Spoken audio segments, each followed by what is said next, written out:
The snow had been falling since before dawn, and Mae Bailey had not eaten since the morning before, but she stood at the back of the line outside Caldwell Savings and Trust with her chin raised, and her two children pressed against her sides like small warm anchors keeping her from drifting away entirely.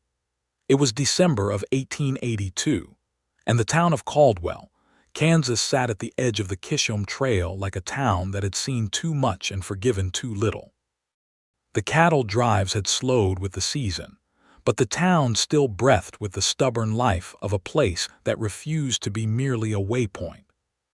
Buildings of rough-hewn timber and brick stood shoulder to shoulder along the main street, their windows glowing amber against the gray sky. The snow fell in thick, lazy curtains, covering the wagon ruts and the horse droppings and the dark patches of mud, until everything looked clean and new and nothing like the truth of things. Mae wore a coat that had belonged to her husband.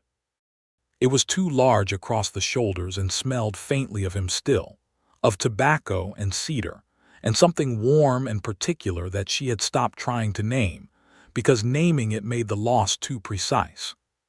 She had cinched it at the waist with a belt of worn brown leather, and beneath it she wore a wool dress the color of old moss, practical and plain, and mended at the hem where she had caught it on a fence post the previous spring. Her hair, the deep reddish-brown of creek water in autumn, was pinned beneath a hat with a brim that had seen better days, and though she was only 31 years old, there were new lines at the corners of her eyes that had nothing to do with laughter. Beside her, pressed against her left hip, was her daughter Clara, who was 7 and had her father's dark eyes and her mother's stubborn mouth. Clara had not complained once about the cold, though her lips had gone slightly blue at the corners. She held her mother's hand with a grip that was too tight for a child her age, the grip of someone who understood, in the way children sometimes do before they have the words for it, that the world had become uncertain. On Mae's other side stood her son Thomas, who was 9 and already trying to be the man of the household in the way that broke Mae's heart fresh every morning. He stood straight with his thin shoulders squared, wearing a coat that was too short in the sleeves, his knuckles reddened with cold, his jaw set. He had his mother's coloring and his father's build, long and lean with the promise of height, and he watched the street with serious eyes as though expecting something to require his attention. James Bailey had been dead for 4 months. He had not died dramatically or heroically, or in any of the ways the frontier sometimes took men. He had died of a fever that started as a cough in August and turned into something deeper and quieter and unstoppable by September. He had died in their bed in the small house on the eastern edge of town, with Mae holding one hand and Thomas holding the other, and Clara asleep in the chair by the window. He had been 34 years old, and he had worked hard all of his short life, and he had left behind a wife and 2 children, and a modest parcel of debt that Mae had only recently begun to fully understand the shape of. The debt was the reason she was standing in the snow outside the bank. James had taken a loan the previous spring to expand their small operation, a few acres outside town where he had kept a vegetable garden, some chickens, and 2 horses. He had borrowed $120 from Caldwell Savings and Trust, and the payment was due today, and Mae had exactly $47 and some cents in the small tin box she kept beneath the floorboard under the kitchen table. She had spent the past 2 weeks calculating every possible combination of numbers, turning them over in her mind at night the way a person works a splinter with a thumbnail, pressing until the pain told her where the truth was. The truth was that $47 was not $120, and Mr. Hector Drummond, who managed the loan accounts at Caldwell Savings and Trust, had already sent her a letter with language so formal and cold it had made her feel like a problem to be solved rather than a person in difficulty. She was not going to beg. She had decided that on the walk into town, the 3 of them moving single file along the edge of the road where the snow was packed harder, Clara between her and Thomas. She was not going to beg, but she was going to explain, clearly and calmly, and she was going to ask for an extension, and she was going to hold herself together the way she had been holding herself together since September because there was no alternative. There was no mother to call on, no father, no family nearby. There was James's older brother out in Colorado, but they had not been close, and she had too much pride to ask a near stranger for money, even one who shared her children's blood. The line outside the bank moved slowly. There were perhaps a dozen people ahead of her, bundled against the cold, stamping their feet, breathing small clouds of vapor into the gray air. The bank did not open until 8, and it was not yet quite that hour, and the cold was the serious, biting kind that the Kansas plains produced in December, the kind that got into the joints and stayed there. Me felt Thomas shift beside her. "Mama," he said quietly, "how long do you think we will be waiting?" "Not too much longer," she said, and put her arm around his shoulders. A minute passed, then another. The line barely moved. She heard the snow crunch behind her and was only dimly aware of someone joining the queue, another body adding to the small crowd of people with their cold business to attend to. She did not turn around. She was thinking about what she would say to Hector Drummond, turning the words over, testing them for weakness. The man who had stepped into line behind her was Vernon Sheridan. Vernon was 36 years old, though he looked both older and younger than that depending on the light. He was tall, well over 6 feet, with the broad shoulders and unhurried movements of a man who had spent his adult life doing physical work in open country. His hair was dark beneath his hat, touched with gray at the temples in a way that had happened early and which he had never given much thought to. His face was angular and weathered, not harsh but carved, with a jaw that was almost always carrying a day or two of dark stubble, and eyes that were a light, clear gray, the color of a winter sky at noon, pale and attentive and a little difficult to read. He ran the Sheridan Ranch, which sat 7 miles north of Caldwell on good grassland that his father had homesteaded in 1863. Vernon had grown up on that land, had buried his father in it 11 years ago and his mother the year after that, and had worked it alone since then with the help of 2 ranch hands, a foreman named Reuben who had been with the family since before Vernon could walk, and a cook named Dorothea who had strong opinions about cornbread and kept the entire operation fed and something approximating organized. The ranch ran cattle and a small horse operation, and it did well enough that Vernon did not worry about money, though he spent it carefully and without fuss. He was not a man who talked much. The people of Caldwell knew him as reliable and fair, a man who settled his accounts, kept his fences in good repair, and who had once, during a flood 2 years back, spent 36 hours helping his neighbors pull livestock and belongings to higher ground without being asked, and without making any particular mention of it afterward. He was respected.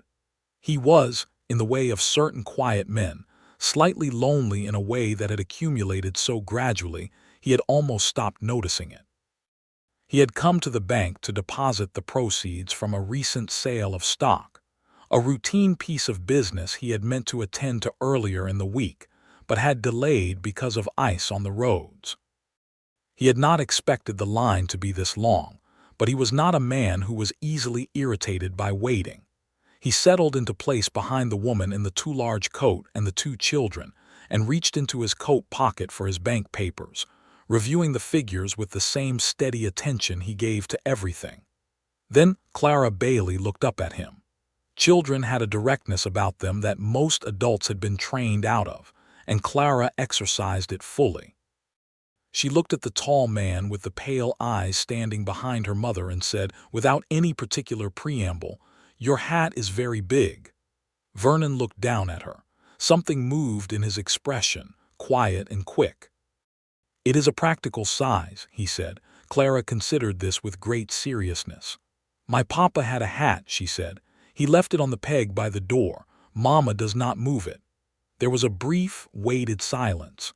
Thomas, who had heard this, made a small sound that was not quite distress but was related to it. Me turned then because the silence required her to.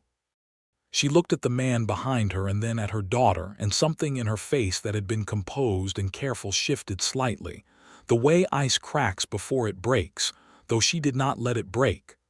"Clara," she said, gently but with a firmness in it. "It is all right," Vernon said, and his voice was even and not unkind. He held Mae Bailey's gaze for a moment and she held his, and there was in that brief exchange a kind of recognition that neither of them could have named. Not attraction, not quite, not yet.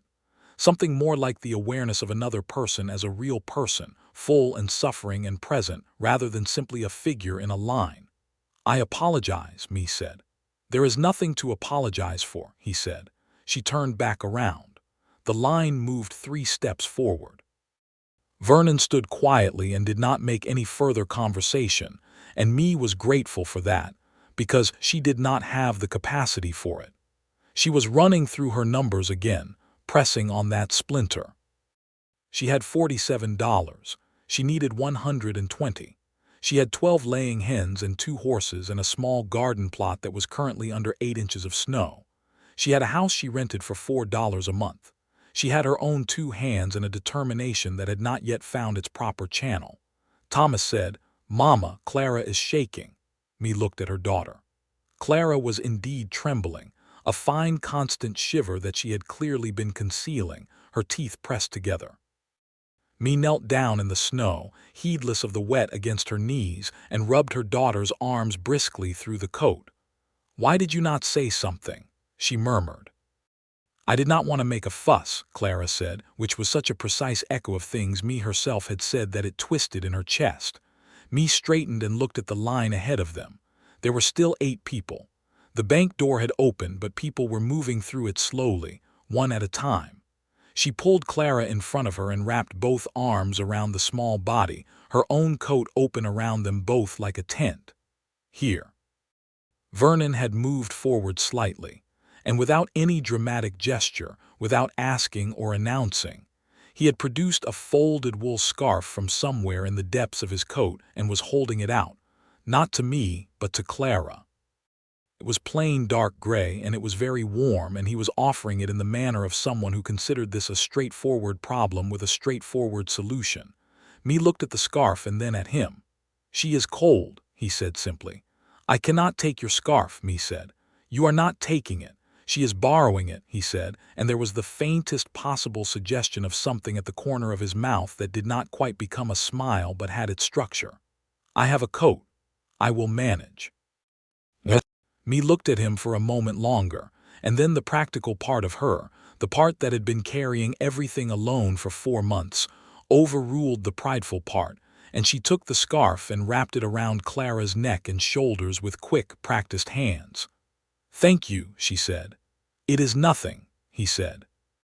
They were inside the bank 10 minutes later, the warmth of it a mercy after the cold, the smell of wood smoke and paper and old wool, and something metallic that was particular to banks everywhere. The interior was not large, 2 teller windows behind a wooden counter polished to a shine by decades of hands, a row of chairs along one wall, and at the rear, a door with a frosted glass panel marked with the name HDRUMMOND, Accounts. Mae took Thomas and Clara to the far end of the waiting area and sat them down. She stood before them and looked at them carefully. Thomas had his jaw set in that way of his. Clara had stopped shaking, the scarf still wound around her neck. "I need you to be very quiet and very patient," Mae said. "This will not take long, and when we are done, I will find something warm for you both to eat." "Is it going to be all right, Mama?" Thomas asked. Mae looked at her son, at his serious 9-year-old face, and she did not lie to him. "I am going to do everything I can," she said. "That is the best I can tell you right now." Thomas nodded, as though this were the answer he had expected and respected. Mae straightened and turned toward the teller window. She presented her account information to the young man behind the glass, who consulted his ledger and confirmed that yes, her loan payment was due today. And yes, the balance outstanding was $120. And yes, she would need to speak with Mr. Drummond about any arrangements. She was ushered to wait by the frosted glass door, and she waited, and after 7 minutes the door opened and Hector Drummond appeared. He was a man of perhaps 50, with a gray mustache and the well-fed, cautious look of someone who had spent a career managing other people's difficulties from a position of comfortable safety. He was not cruel, exactly. He was the more dangerous thing, which was indifferent in the way that institutions made people indifferent, armored by policy against any inconvenient awareness of the human particulars. "Mrs. Bailey," he said, and gestured her inside. She sat in the chair across from his desk and folded her hands in her lap and spoke clearly and without apology. She told him she had $47. She told him she was working to arrange the remainder and needed an extension of 60 days, at which point she would have the balance. She did not tell him she was not certain how she would get the balance.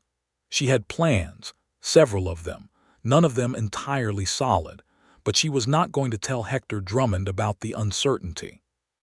She spoke the way she had rehearsed, calmly and precisely, and she held her spine straight and looked him in the eye. Drummond listened. He folded his hands on top of the desk. He looked at the ledger. He looked at her. "I understand your situation, Mrs. Bailey," he said. "However, the bank's policy on outstanding loans is quite clear.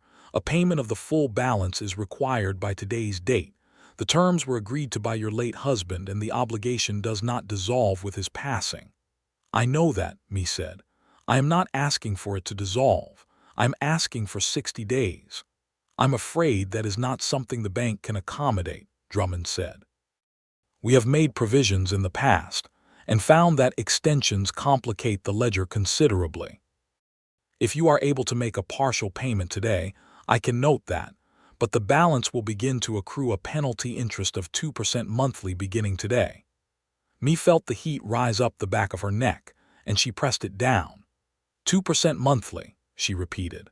"Those are the terms," he said, and there was in his voice the particular gentle firmness of someone delivering bad news they have delivered many times and which has ceased to trouble them. She unclenched her hands and opened her reticule and counted out $47 and a few cents onto the desk with quiet, deliberate movements. "Then here is what I have," she said. "I would like a receipt." Drummond counted the money and wrote a receipt and slid it across the desk. Mae took it and stood and thanked him with a politeness that cost her considerably, and walked out of his office back into the main room of the bank. Thomas stood up the moment he saw her face.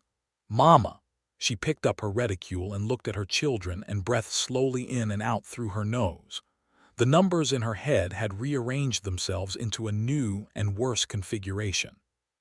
She now owed $73 and change, and it was growing at 2% per month, and she had 47 cents remaining to her name. She had not even purchased the warm food she had promised them. She had not let herself feel panic in 4 months, not the real kind, not the total kind, and she did not let herself feel it now. She felt it trying to come, and she pressed it back with both hands, metaphorically speaking, and put on her coat and looked at her children and said, "Let us go." They were nearly at the door when the teller at the window called after her. "Mrs. Bailey, one moment if you would." She turned. The teller, the same young man who had sent her to Drummond, was looking at something in his ledger with a slightly confused expression. "There seems to be a discrepancy," he said. "Your account shows a payment received in full today." Mae walked back to the counter slowly. "Beg your pardon. The full balance of $73.17 has been deposited to your account this morning," the teller said. "Your loan is marked as settled." He paused. "I am seeing it as a third-party deposit. The notation says put it on my account." Mae stared at him. "I do not understand," she said. "Nor do I exactly," the teller admitted. "Let me just confirm." He consulted another ledger, running his finger down a column of entries, and then he nodded slowly. "Yes. The deposit was made at the window just before you came out of Mr. Drummond's office. The gentleman who made it said to credit your account directly. He signed it V. Sheridan." The room was very quiet for a moment. Mae turned around. Vernon Sheridan was still in the bank. He was standing by the door, hat in hand, and he was looking at her with those clear gray eyes that were both attentive and difficult to read, and there was in his posture the particular combination of certainty and discomfort of a man who has done a thing he believed was right, and is now being required to acknowledge that he did it. Mae walked toward him. She stopped a few feet away. She was aware of Thomas and Clara behind her, and she was aware of the other people in the bank, and she set all of that aside. "Mr. Sheridan," she said. "Mrs. Bailey," he said. "You cannot do that," she said. "I have done it," he said, not argumentative, just factual. "I do not know you," she said. "I cannot accept that kind of money from a man I do not know." "You accepted the scarf," he said, and there it was again, that almost smile. "That is not the same thing," she said, "and you know it." "No," he agreed. "It is not, but the principle is similar. You were cold. You needed the scarf. Your children needed their mother to have one thing settled, and now they have it." He paused. "It is a loan, if you prefer. You can pay me back whenever you are able. There is no interest and no deadline." She looked at him for a long moment.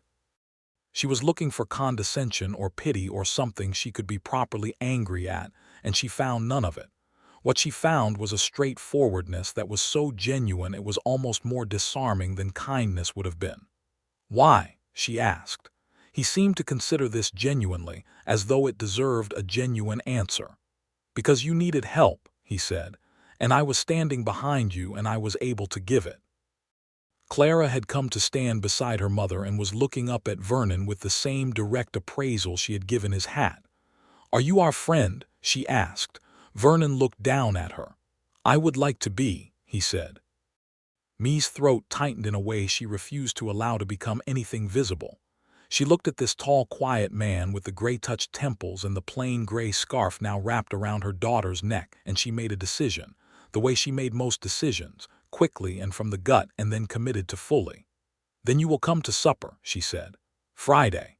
Whatever that gesture cost you, you will at least have a proper meal in return." Something in his expression softened the way land softens after rain. "I would appreciate that," he said. Outside, the snow was still falling.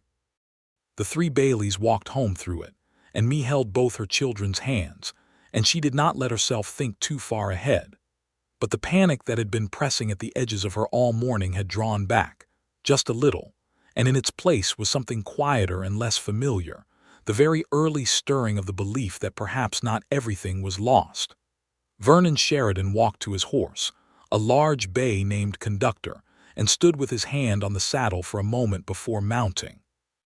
He had not planned to do what he had done.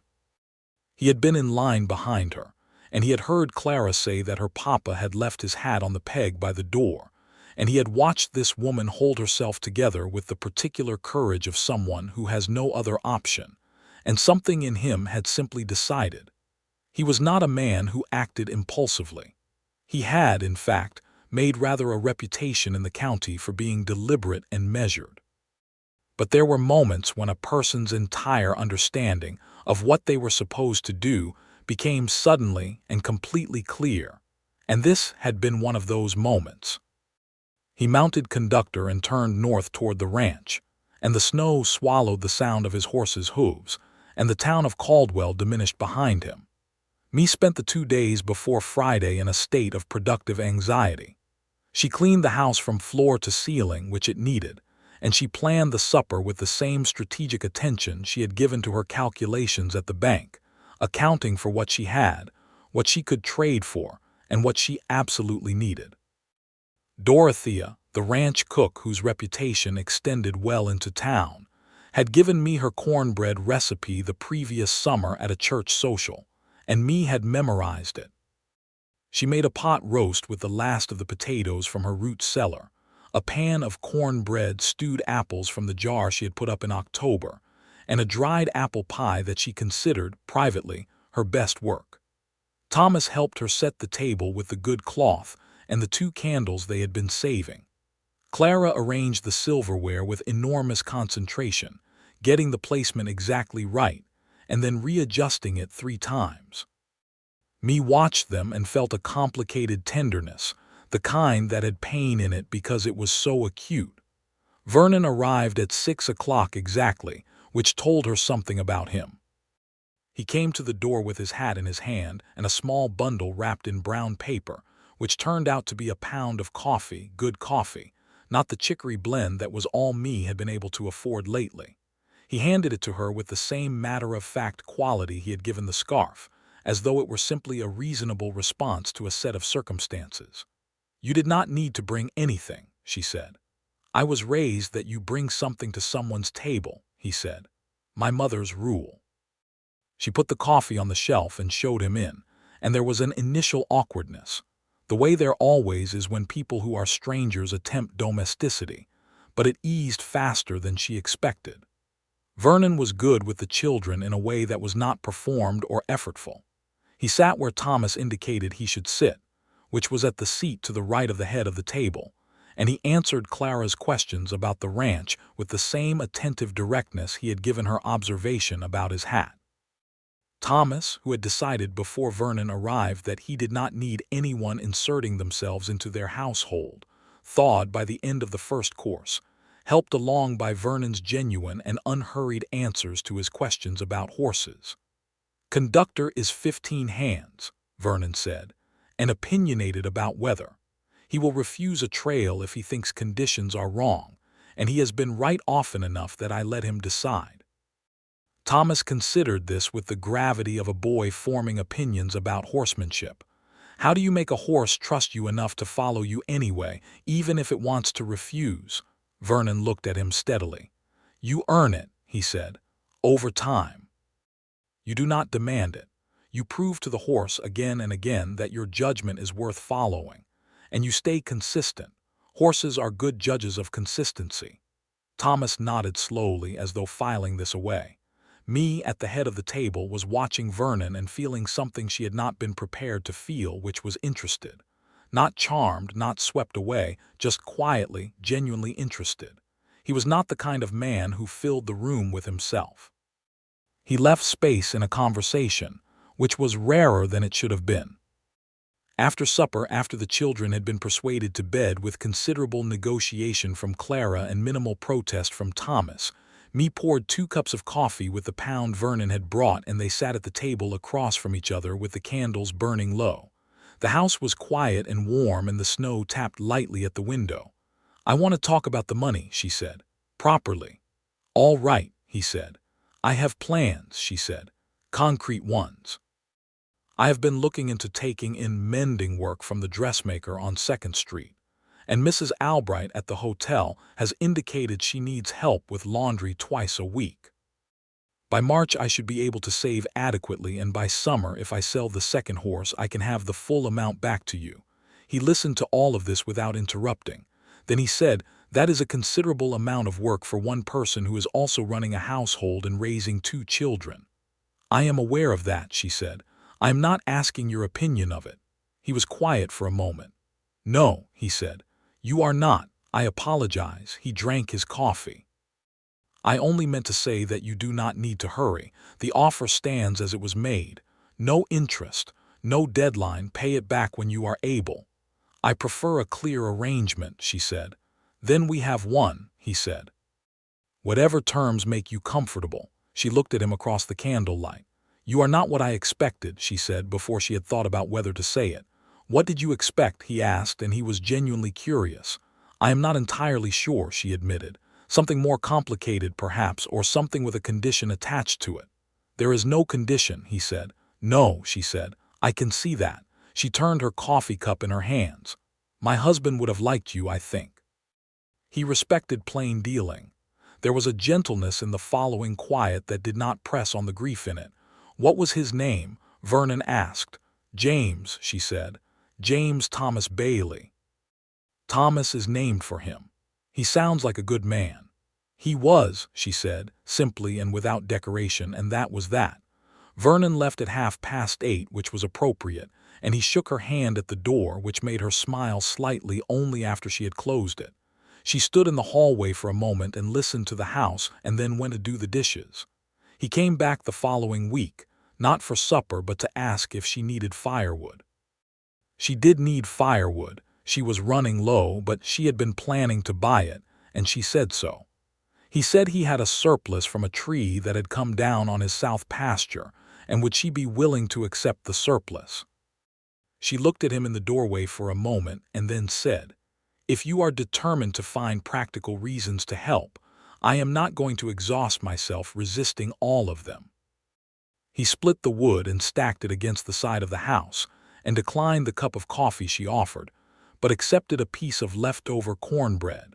And Clara showed him her collection of pine cones that she had organized by size on the windowsill, and he gave each one the same serious attention he gave everything. And when he left, Thomas watched him go with an expression Mae recognized as the beginning of something important to her son. Through December and into the new year of 1883, Vernon Sheridan became a presence in their lives with the gradual, unhurried quality of the season changing. He did not rush anything. He was not courtly in the formal sense, not given to speeches or flowers or the kinds of obvious gestures that announce themselves. He was present in the way that steady things are present, reliable and real and consistent in the manner he had described to Thomas when speaking of horses. He came by when he was in town for supplies. He fixed the fence along the east side of Mae's yard one morning while she was at the dressmaker's, leaving without announcing he had done it, and she found it when she came home and stood looking at it in the cold for a long moment. She started looking forward to seeing him, and this awareness arrived in her the way the awareness of spring arrives, not as a single moment, but as an accumulation of small warmths until one morning you look up and things are different. She began to learn him. She learned that he was quiet not because he had nothing to say, but because he was careful with words, treating them as a limited resource that deserved to be deployed thoughtfully. She learned that he had read widely, that there were more books at the ranch than she had expected when she first visited it in January, invited with the children for Sunday dinner when Dorothea, the cook, had made a roast she described as sufficient for a company of men, and could not possibly be consumed by only 3 people. She learned that Vernon's parents had been Ohioans who had come west with the confidence of people who believed the land was the measure of everything, and that his mother had been a woman who kept a kitchen garden and read novels and taught Vernon to do both, within reason. She learned that he was lonely, not in a way he announced or appeared to feel sorry for himself about, but in the way that showed in the slight pause he took before leaving her door, the way he looked at her children with something that wanted badly not to be yearning and was anyway. On an evening in late January, when the temperature had dropped hard, and the stars over Kansas were so bright they seemed to be pressing down toward the earth, Vernon sat at Mae's kitchen table after supper and said, "I want to be honest with you about something." Mae set down her coffee cup. "All right," she said. "I am not continuing to come here because I feel obligated by the loan," he said. "I want to be sure you know that." The candle between them trembled in some small current of air. Mae held his gaze. "I know that," she said. "I come because I want to be here," he said, "and I want to be sure you know that too." She was quiet for a moment, not from uncertainty but from the desire to say the right thing. "I know that also," she said, "and I want to be sure you know that you are welcome here, not because of the loan, because we like having you." "We," he said. "Yes," she said, "we." And something about the honesty of that exchange, its plainness and its accuracy, moved things between them into a slightly different arrangement, still careful, still respectful of the grief and the complexity, but different in the way that a door becomes different when someone unlocks it, even before it is opened. Thomas had, by February, entirely abandoned his initial suspicion. He had moved through several stages of relationship with Vernon, in the way that young boys process trust, beginning with formal observation, advancing through the asking of testing questions, arriving finally at the easy, quiet acceptance that allowed him to simply be himself. He began asking Vernon things about the ranch, about cattle and horses and the mechanics of running a working operation, and Vernon answered with the same thoroughness he gave everything, and Mae would sometimes stand in the doorway between the kitchen and the front room and watch them and feel the pain and the gratitude of it in equal measure. Clara had required no such stages. Clara had decided at the bank that Vernon was interesting, and had revised this to good almost immediately, and now treated him with the cheerful proprietorial affection of a child who has claimed someone. She had given him one of her pine cones, the second best one by her reckoning, and he had put it on the windowsill at the ranch above the kitchen sink, where it remained.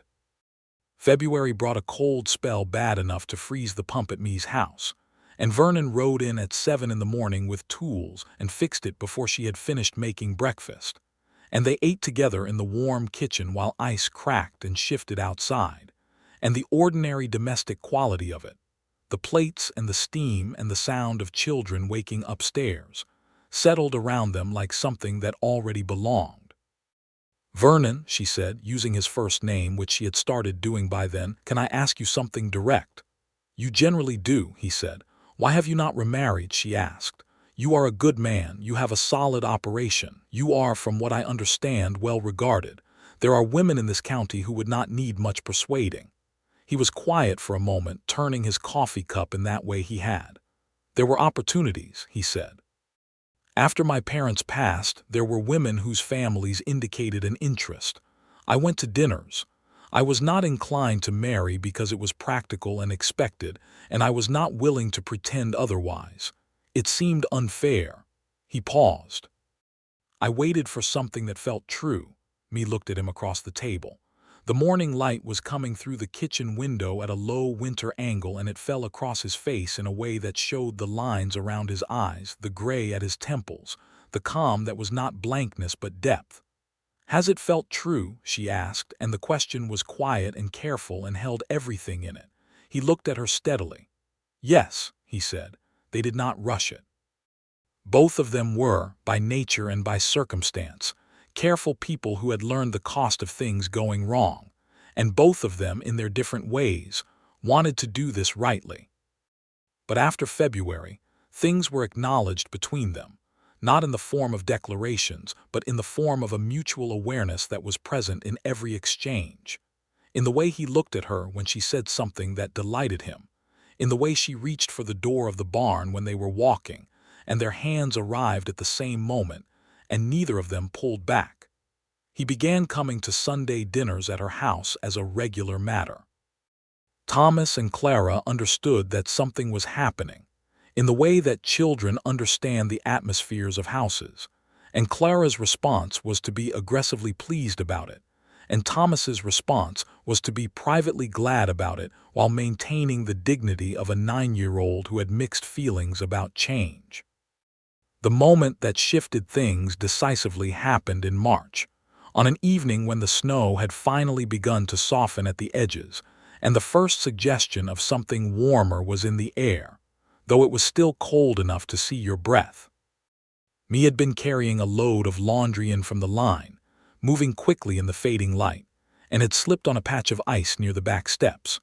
She had not fallen badly, had caught herself on the fence post, but had wrenched her wrist hard, and Vernon, who had been at the woodpile, had crossed the yard in about 4 long strides and taken the laundry basket from her without a word, and then turned to look at her wrist with the focus of someone who needed to be sure she was not seriously hurt.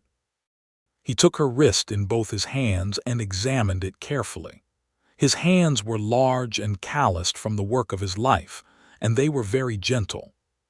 She looked at his bent head and felt something move through her that was warm and specific and entirely certain. "I think it is only a sprain," he said, looking up. "I know it is," she said. "I know what a sprain feels like." "Yes," he said, and he was still holding her wrist in both hands, and they were very close together in the cold blue evening, their breath mingling in the air between them. "I imagine you do." "Vernon," she said. "Me," he said, and the way he said her name had the quality of something he had been practicing saying to himself for a while. "I would like very much for you to kiss me," she said, because she was not a woman who made things complicated when they did not need to be. He looked at her for a moment with those clear gray eyes, and then he did, carefully and deliberately, as he did everything, and it was quiet and true, and when they stepped apart the evening seemed both entirely the same and completely different, the way things do when something important has shifted at the root. By April, the question of how their lives were going to be arranged had become practical rather than theoretical. Vernon began by asking me to have supper at the ranch one Sunday afternoon, and this time It was just the two of them after the children went to play in the yard under the watch of Reuben, who had taken to the Bailey children with the gruff, helpless warmth of an old man in the presence of youth. They sat on the porch of the ranch house with the prairie spreading out before them in the April light, the grass beginning to green at the roots, and Vernon said what he had been working toward saying. "I would like to ask you to marry me," he said. "And I want to say that before I say anything else, because the rest of it is practical and the practical part does not matter as much as the real part, which is that I love you and I would like to spend my life with you." Mee set down her coffee and looked out at the prairie and breathed. She had known this was coming and had been examining her own heart with the same thoroughness she brought to everything else, and she had found it clearer than she had expected. "I love you too," she said. "I would like to say that I did not expect it, but I think that would not be entirely honest. You are exactly the kind of man I was afraid to hope existed." He looked at her sideways with the ghost of that almost smile. "Afraid to hope. Hoping for things is expensive," she said. "I had been spending carefully." He reached over and took her hand where it lay on the arm of the chair and held it with the same careful strength he had used to examine her wrist, and they sat together in the April light, and the prairie breathed around them. She said yes on the condition that they talked to Thomas and Clara together before anything was decided formally, because her children were not pieces of furniture to be rearranged without consultation. Vernon agreed to this without hesitation, which told her something she had already known about him. They talked to the children on a Saturday morning at Mee's kitchen table. Clara required approximately 30 seconds to process the information and then launched into a detailed series of questions about whether they would get to live at the ranch, whether she could have her own horse, and whether Dorothea's cornbread would be available regularly. Thomas was quieter. He sat with his hands flat on the table and looked at them both, and then looked at the wall and then looked at his mother. "Do you love him, Mama?" he asked. "Yes," she said without hesitation. Thomas was quiet for another moment, then he looked at Vernon. "My father loved this family very much," he said, in a voice that was older than 9 and younger than 20 and entirely itself. "I need you to know that." "I do know that," Vernon said, "and I would not ask you to forget it or to set it aside. Your father is part of who you are and who your mother is and who your sister is, and that belongs to you. I am not asking to replace him. I am asking if there is room." Thomas looked at him for a long time with those serious dark eyes. Then he said, "There is room." Clara had already moved on to planning her horse. They married in May, on a Saturday when the prairie was in full spring color, and the cottonwoods along the creek had leafed out in that electric new-leaf green that only lasted a few weeks. The ceremony was small, held at the church on Maple Street with Reverend Wells officiating, and the congregation was made up of their neighbors, and the people of Caldwell who had watched the story of Mae Bailey's winter with the kind of communal awareness that small towns have, that collective holding of breath and cautious exhale. Dorothea cried through the entire ceremony and was entirely unapologetic about it. Reuben stood in the back with his hat in his hands and looked at the floor and cleared his throat several times. Thomas stood beside Vernon as the nearest thing to a best man that a 9-year-old could occupy, serious and straight-shouldered and genuinely proud, and Clara stood beside her mother in a new white dress that Mee had sewed at night by lamplight over the course of 2 weeks, and scattered flower petals down the aisle with great focus and enthusiasm. Vernon looked at Mee when she came through the door of the church, and the expression on his face was the open book he rarely offered, direct and vulnerable and entirely certain. She walked toward him in her best dress, a deep blue that brought out the warmth of her hair, and she held his gaze the whole way, and everything that had been uncertain and cold and frightening since September of the previous year gathered itself up and was replaced, not with the absence of grief, but with something that could hold the grief and still move forward. They said their vows in the clear, steady voices of people who had considered what they were saying.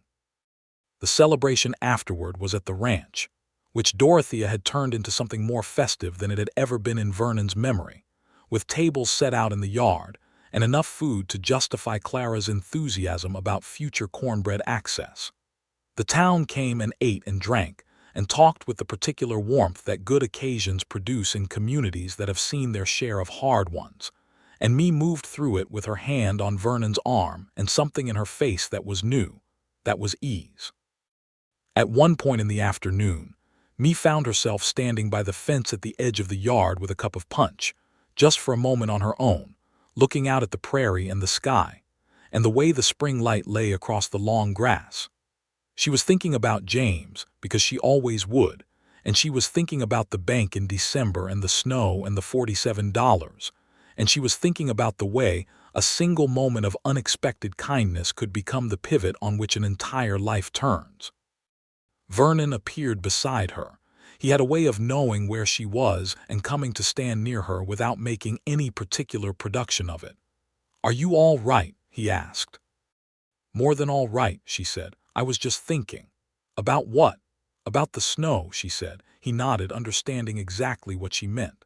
"I was standing in that line for 20 minutes, he said, thinking about a deposit I needed to make, and I nearly did not go that morning because of the ice on the road." "I am glad the road iced," she said. He smiled then fully, the whole smile that she had had to work to earn and which she had come to love the way you love something rare. He put his arm around her shoulders, and she leaned into his side, and they stood looking at the prairie together, while behind them the celebration continued. Their friends and neighbors, and the 2 children who were hers, and were already beginning to be his.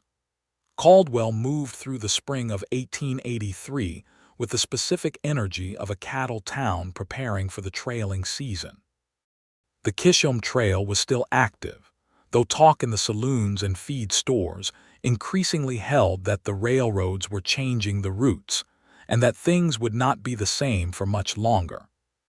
Vernon watched these changes with the pragmatic attention he gave to weather and market prices, making adjustments to the ranch operation accordingly, investing more heavily in breeding stock and less in trail-driven speculation. Me, who had a talent for figures that had never had an adequate outlet before, began keeping the ranch accounts, taking over from Vernon's previous system of organized chaos in a ledger book, and within 2 months had identified 3 places where money was being lost on unnecessary delays, and 2 places where a modest investment would return considerably. Vernon watched her work with the account books with an expression that contained something very like delight. "Where did you learn this?" he asked. "From making $47 stretch to cover 60, she said, without looking up. The ranch was her home now in the full sense, which had taken a period of adjustment for everyone, including me, who had gone from managing a small rented house to managing a working ranch operation, and had needed to negotiate with Dorothea, a negotiation that was complex and ultimately successful. The 2 women arrived at a working agreement that was part division of labor and part genuine friendship, Dorothea keeping the kitchen and the cooking and me taking over the household accounts, and the organizational aspects that Dorothea had, by her own admission, been conducting through a combination of instinct and stubbornness. Thomas had taken to ranch life with the total conviction of a boy who had found his element. He rode out with Reuben in the early mornings before school, learning the land and the cattle with a seriousness that the old foreman took to with gruff satisfaction. Vernon taught him to rope on the weekends, standing in the yard in the summer dust, demonstrating the throw with patient repetition, and Thomas practiced with the focused determination that was the best of himself. Clara had her horse. She had negotiated it within the first week of living on the ranch, a small gray mare that had more personality than size, named Biscuit on the grounds that she was the color of one. Clara rode Biscuit with enthusiasm and more competence than her age suggested, and Biscuit had the long-suffering quality of a horse who has decided that her particular child is worth tolerating. Me and Vernon's life together was built on the same principle as the man himself, unhurried, solid, and with a warmth that ran deep and steady rather than loud. They talked in the evenings on the porch. about the ranch and the town and the children and books and the larger world that came to them in the newspaper from Wichita. They disagreed sometimes, with the particular candor of two people who respected each other enough not to perform agreement, and when they disagreed, they worked it through with the same patient thoroughness that they brought to everything. They were very happy in the way that people are happy when they have found the right fit, not the absence of difficulty, but the presence of a partner who makes difficulty navigable. In the summer of 1883, Mae discovered she was expecting a child. She told Vernon on an evening in July when the heat was considerable, and they were sitting on the porch after supper with the sky going through its slow changes of color from gold to rose to the deep blue of the plains night. She told him simply and directly, which was the only way she ever told him anything. He was quiet for a long moment in that way of his, and she watched his face carefully. What she saw moved through her in a wave of warmth, because what she saw was a man being undone in the best possible way, the careful reserve of him coming apart around something he had not known how to want because he had stopped permitting himself to want it. He reached over and took both her hands in both of his. He did not say anything for a moment. When he did speak, his voice was slightly lower than usual and had something in it she had only heard from him a handful of times, the particular vulnerability of someone who does not easily allow themselves to want things. "Are you well?" he asked. "Are you happy about this?" "Very well," she said, "and very happy. Are you?" "Me," he said, which was not exactly an answer and was entirely one. She laughed, and it was the laugh she had started to reclaim over the course of this year, the one that had been packed away with James's coat and the tin box under the kitchen table and all the other things from before, full and real, and uncomplicated by grief. He pulled her toward him and held her, and she pressed her face against his shoulder and felt the sound of his heart, steady and sure. Thomas and Clara received the news with characteristic difference. Clara was immediately and entirely delighted, and had opinions about names within approximately 15 minutes. Thomas was quiet for a day processing and then came to find his mother in the kitchen and said, "Will the baby call Vernon Papa?" Mae looked at her son carefully. "What do you want?" she asked. Thomas thought about it. "I think that would be good," he said, "for the baby, because Vernon is a good father." He paused. "I will always know my papa was James." "You will," Mae said. "Always." Thomas nodded with that old man seriousness of his and then said, "Can I tell Reuben about the baby?" "He will probably be gruff about it and pretend not to be glad." "You may," Mae said, and held her son's face in her hands for a moment, and felt the full, complicated richness of loving someone that much. Reuben was, predictably, gruff about it, and everyone could see he was genuinely pleased. The autumn of 1883 moved beautifully. The ranch work carried its usual rhythms, the roundup and the accounting and the preparation for winter, and Mae managed the household and the accounts, and was large with child by November, and refused to be managed about it, continuing to do the books and the organization and overruling everyone's suggestions that she should rest more with a patience that did not entirely conceal the fact that she had no intention of complying. Vernon, for his part, managed his concern about her with the same deliberate control he brought to everything, and it expressed itself in the form of ensuring the woodpile was always full, the porch steps were never icy, and there was always coffee ready in the morning before she came downstairs.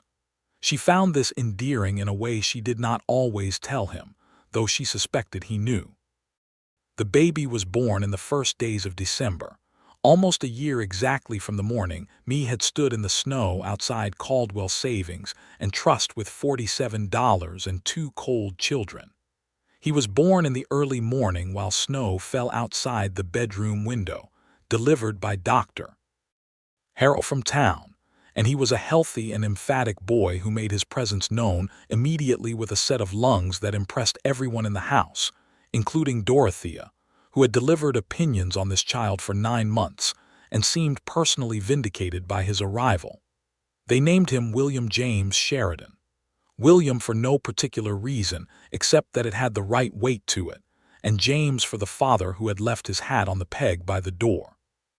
Thomas, who had been waiting outside the bedroom with Clara and had not slept, came in when Vernon opened the door, and he walked to the bed where Mae lay with the baby and stood looking at his brother for a long time with an expression that was purely his, unmixed and direct. "He is very red," Thomas said. "He will improve," Mae said. Clara had pushed in beside Thomas and was looking at the baby with an intensity that suggested she was cataloging information. "He looks like a potato," she said. "Clara," Mae said.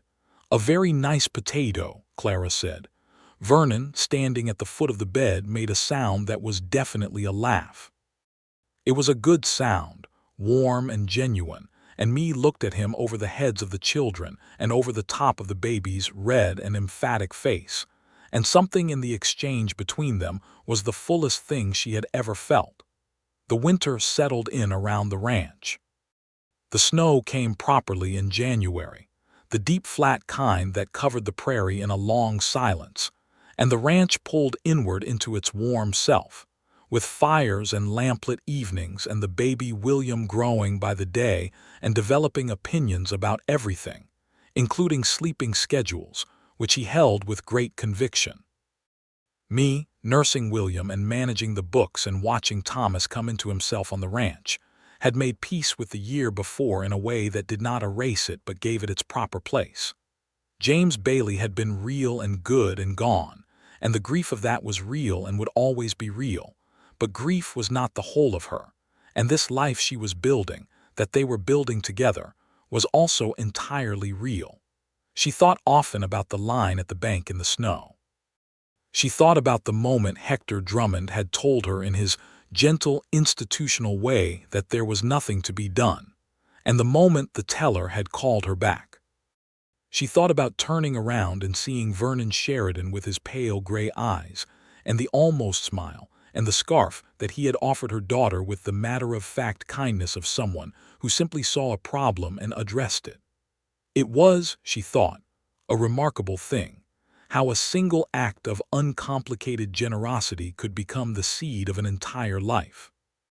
One evening in February of 1884, with William asleep in his cradle and Thomas and Clara in bed and the house quiet and warm around them, me sat with Vernon at the kitchen table with the good coffee and said, "I never properly thanked you." He looked at her over his cup. "For what?" "For the scarf," she said. "For the loan. For coming to supper, for all of it." "Me," he said. "I know," she said. "I know you do not require it, but I want to say it anyway because it matters and you deserve to hear it said plainly. You saved us.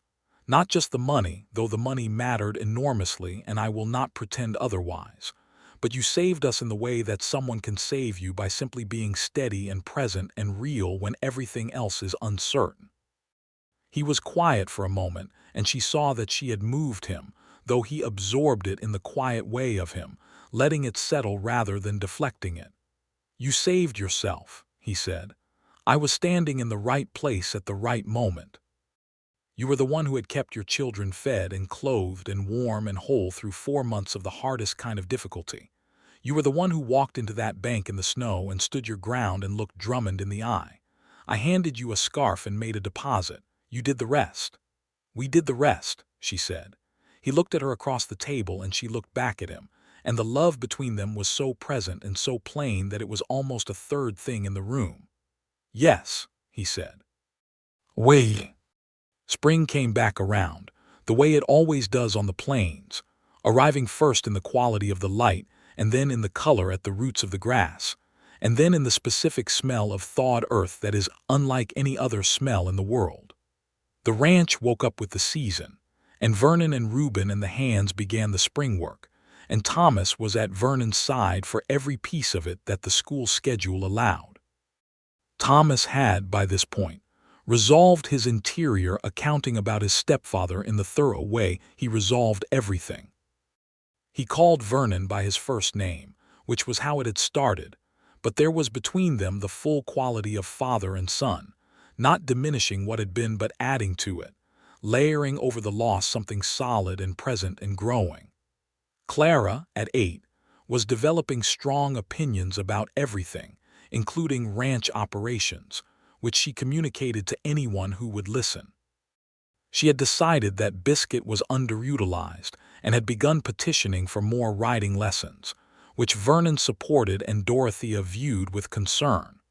William, at 3 months, was already demonstrating that he intended to be large and decisive and loud about it. He was deeply fascinated by his siblings, tracking them with enormous dark eyes, and both Thomas and Clara spent considerable time in front of his cradle making faces and competing for his attention. Me, watching all of this from the porch one March morning with her coffee in both hands and the spring light coming across the prairie, felt the particular fullness of a life that has come through difficulty and is now, exactly as it is, enough. Vernon came out the door behind her and stood beside her in the way he always did, a presence that did not require announcement, and he put his arm around her shoulders, and she leaned into him. "Thomas told me he wants to run a ranch someday," Vernon said. "Did he?" Me said, not quite a question. "He was very specific about the kind of cattle operation he wants. He has been thinking about it carefully." There was a warmth in Vernon's voice that he did not trouble himself to conceal anymore. "He has good instincts." "He gets that from his father," Me said, meaning both the one who was gone and the one standing beside her, because both things were true. Vernon squeezed her shoulders gently. "I was thinking," he said, "about deeding the east pasture." Me looked at him. "In what sense?" "In the sense of registering it in Thomas's name, for the future. Something that is his specifically." She looked at him for a long moment with the full force of the love she had for him, which was considerable.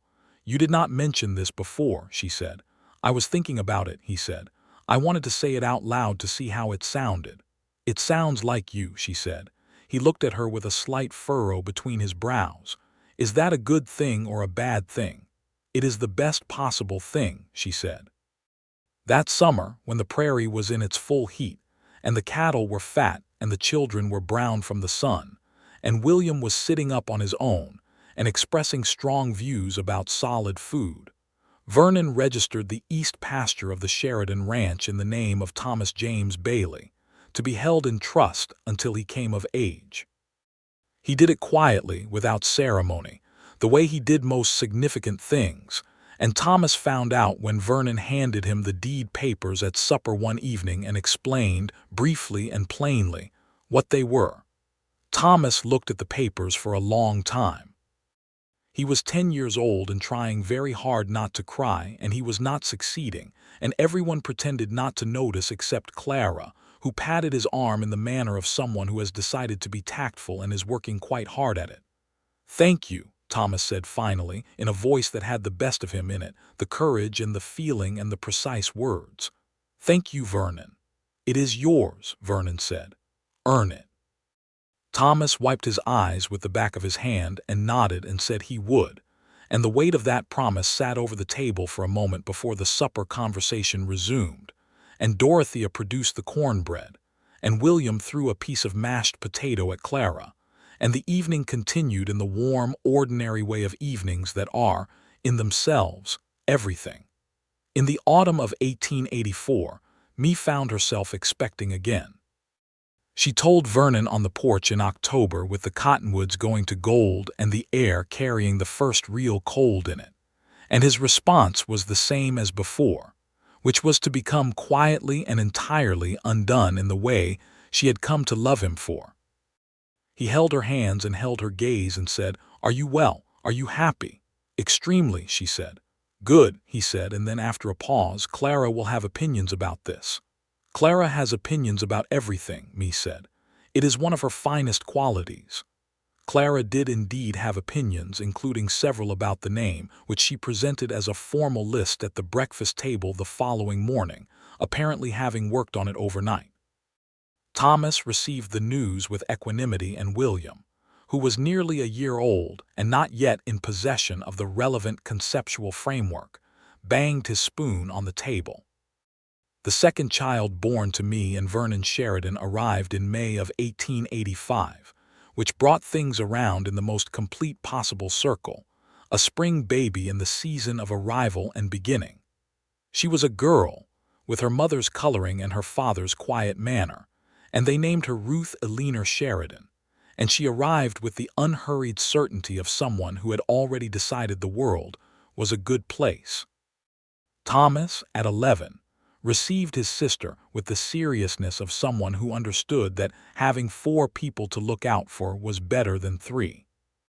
Clara, at 9, received her with the intensity of a child who had been waiting for a little sister specifically, and received her with an immediate and aggressive tenderness.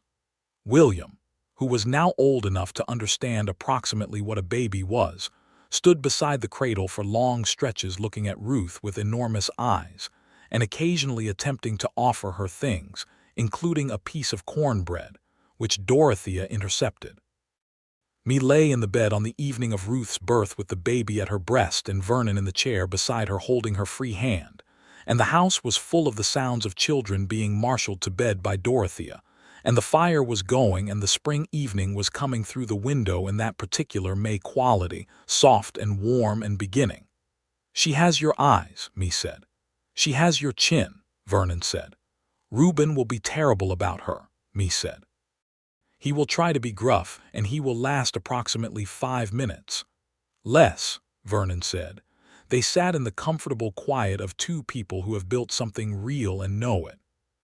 Outside, the prairie lay in the long spring light, the grass going green to the horizon, the same land that Vernon's father had homesteaded, and that Vernon had worked his whole life, and that now held within it the full weight of this family, these lives, this unlikely and particular story of a December morning, and a line at the bank and a quiet rancher who had seen a woman standing in the snow with her children and had made a simple decision. A year later, in 1886, the loan Me had taken from Vernon was repaid in full.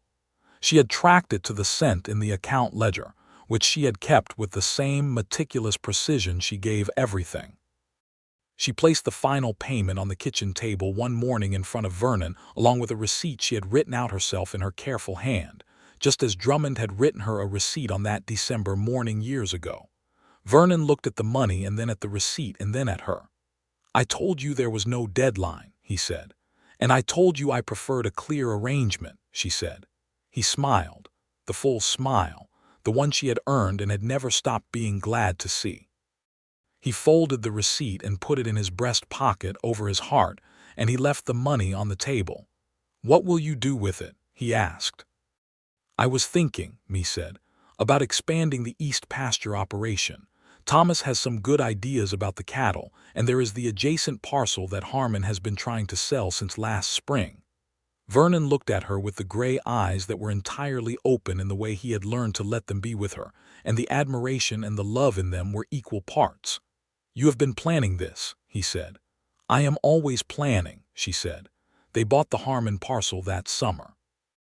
Thomas, at 13, was consulted at every stage of the acquisition because it was, formally and legally, adjacent to his own land, and he participated with the focused seriousness that was all his own, and that Vernon had long since stopped being surprised by and started simply being proud of.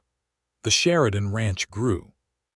It grew in the careful, sustainable way of something that is being built for generations rather than seasons, expanding in proportion to what the land could support, managed with the combination of Vernon's deep knowledge of the land and cattle and Me's precision with accounts and logistics. By 1887, the Sheridan operation was considered one of the most efficiently run in the county, which was noticed and spoken about in the ways that such things were spoken about, in feed stores and at church and over the tables of the Cattlemen's Association, to which Vernon had always belonged, and to which Me now occasionally came, being the person who actually understood the accounts. Hector Drummond retired from Caldwell Savings and Trust in the spring of 1887, and Me was not sorry to see the back of him, though she said nothing about it to anyone except Vernon privately at the kitchen table, and he listened with the expression of a man who shared the sentiment. The injustices of the frontier years were not lost on Me, who had eyes and a memory. She had watched other women in circumstances like hers, some without the Vernon Sheridan standing in line behind them, lose their homes and their land to the cold machinery of debt and obligation. She had sat with Luisa Navarro, who had come up from New Mexico territory and lost her small business when the bank called in its loan the winter after Me's. She had helped where she could, with practical assistance rather than charity, and she had spoken her mind on the subject at 2 separate church meetings, with the bluntness that the people of Caldwell had come to expect from her. Vernon supported these efforts with the same straightforward availability he brought to all her projects, providing what resources were needed without requiring credit for it.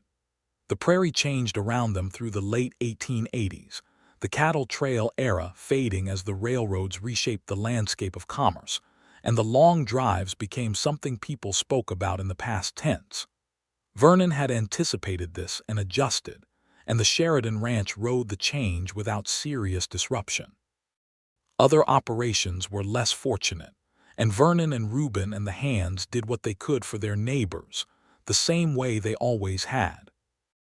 In 1888, Thomas turned 15 and announced, with the measured certainty that was entirely himself, that he intended to study agricultural management when the time came, because he wanted to run the operation properly and scientifically, and with the best available understanding. Vernon arranged for him to correspond with a man at the Kansas Agricultural College, and me procured him the relevant books, and Thomas read them with a thoroughness that Reuben found excessive and encouraging in equal measure. Clara, at 13, was a force of nature in the specific way of a girl who had always been allowed to be herself. She rode Biscuit with the confidence of a born horsewoman, had a gift for the kind of frank negotiation that made her useful in any practical context, and had decided she would have opinions about everything for the rest of her life, and was entirely at peace with this. She and Vernon had a relationship of deep and cheerful mutual respect. He treated her ideas as worth taking seriously, which she had noticed, and filed alongside the pine cone he still kept on the kitchen windowsill. William was 4 and enthusiastic about everything, including things that were not appropriate for a 4-year-old to be enthusiastic about, and required considerable management. He had Vernon's coloring and me's directness, and a specific quality all his own that expressed itself primarily in the form of asking questions about the world, with such relentless curiosity that even Reuben, a man of great patience, occasionally needed to take a moment. Ruth, at 3, was the quietest of the 4 children and the most observant, watching everything with those gray eyes she had inherited from Vernon, and processing it in a manner that suggested the information was going somewhere specific and would emerge later in some useful form. She had taken a particular liking to the account books, which me found out when she discovered Ruth sitting on the floor of the study with an old ledger, turning the pages with careful hands and looking at the columns of numbers with visible interest. "What are you doing, little bird?" me asked. "Looking at the numbers," Ruth said. "They make a pattern." Me sat down on the floor beside her daughter and looked at the ledger page. "They do," she said. "What kind of pattern do you see?" Ruth pointed to a column with one small finger. "These ones go up," she said, "and these ones go down." "Income and expenses," me said. "Yes, that is exactly right." Vernon, who had appeared in the doorway, watched his wife and daughter sitting on the floor of the study with the account book between them, and the expression on his face was the full and unguarded thing, the particular quality of a man who has been given more than he knew how to ask for, and has not, even now, entirely gotten used to it. On an evening in the summer of 1889, me and Vernon sat on the porch of the ranch house in the warm dark, with the children in bed and the ranch settled around them in the sounds and silences of a summer night, the crickets and the distant cattle and the small sounds of a house at rest. The prairie sky above them was enormous and crowded with stars in the way that only the Great Plains sky ever fully is, the Milky Way laid out from horizon to horizon like something that had been tossed there and left. Me had her coffee and Vernon had his, and they were not talking, which was comfortable and entirely right. The silence of two people who have said most of what needed saying and are at peace with that. Me thought about December of 1882. About $47. About the snow and the cold and the line outside the bank and Hector Drummond's formal indifference, and the way the world had looked that morning, which was gray and very cold and full of things that could not be solved. She thought about turning around in that bank and seeing this man, who had not been her friend or her family or anyone with an obligation to her, standing with his hat in his hand and the receipt for a loan payment he had made on her behalf. She thought about what he had said when she asked him why, because you needed help, and I was standing behind you, and I was able to give it. She had spent 7 years with this man. She knew him as well as she had ever known anyone, and she had found him to be exactly what he had appeared to be in that moment, which was good in the plain and direct sense of that word, good in the way that counted, steady and generous and real. She reached over and put her hand on top of his where it rested on the arm of the chair. He turned his hand over and held hers without looking away from the sky. "What are you thinking about?" he asked. "The bank," she said. "December. The snow." He was quiet for a moment. "What about it?" "I think about it sometimes," she said, "about how close it was, if you had not been there, if you had not decided to come into town that morning. If conductor had decided the road was too icy." "Conductor has better judgment than that," Vernon said, and she heard the almost smile in his voice. "I know," she said, "but still, the thinness of it, the way everything turned on that one morning." He held her hand and looked at the stars. "I think about it too," he said. "I think about standing in that line and watching you hold yourself together so completely, and I thought, there is a person who has been doing everything alone and doing it well, and it costs her, and there is one small thing I can do." "It was not a small thing," she said. "No," he agreed. "It turned out not to be small at all." The crickets sang. The stars moved across the sky in their imperceptible way. Somewhere out in the pasture, conductor made a sound in the dark. "I am glad you were standing behind me," Me said. "I am glad to have been exactly where I was," Vernon said. She looked at him in the soft dark, at this man who had come into her life through the entirely improbable door of a bank queue in the snow, who had handed her daughter a scarf and paid a debt without condition, and eaten her pot roast and fixed her fence, and listened to her plans and stood beside her through every difficulty, and loved her children as his own, and who had become so entirely integrated into the fabric of her life that she could not accurately locate the boundary between where she ended and where he began. "I love you," she said, simply and plainly.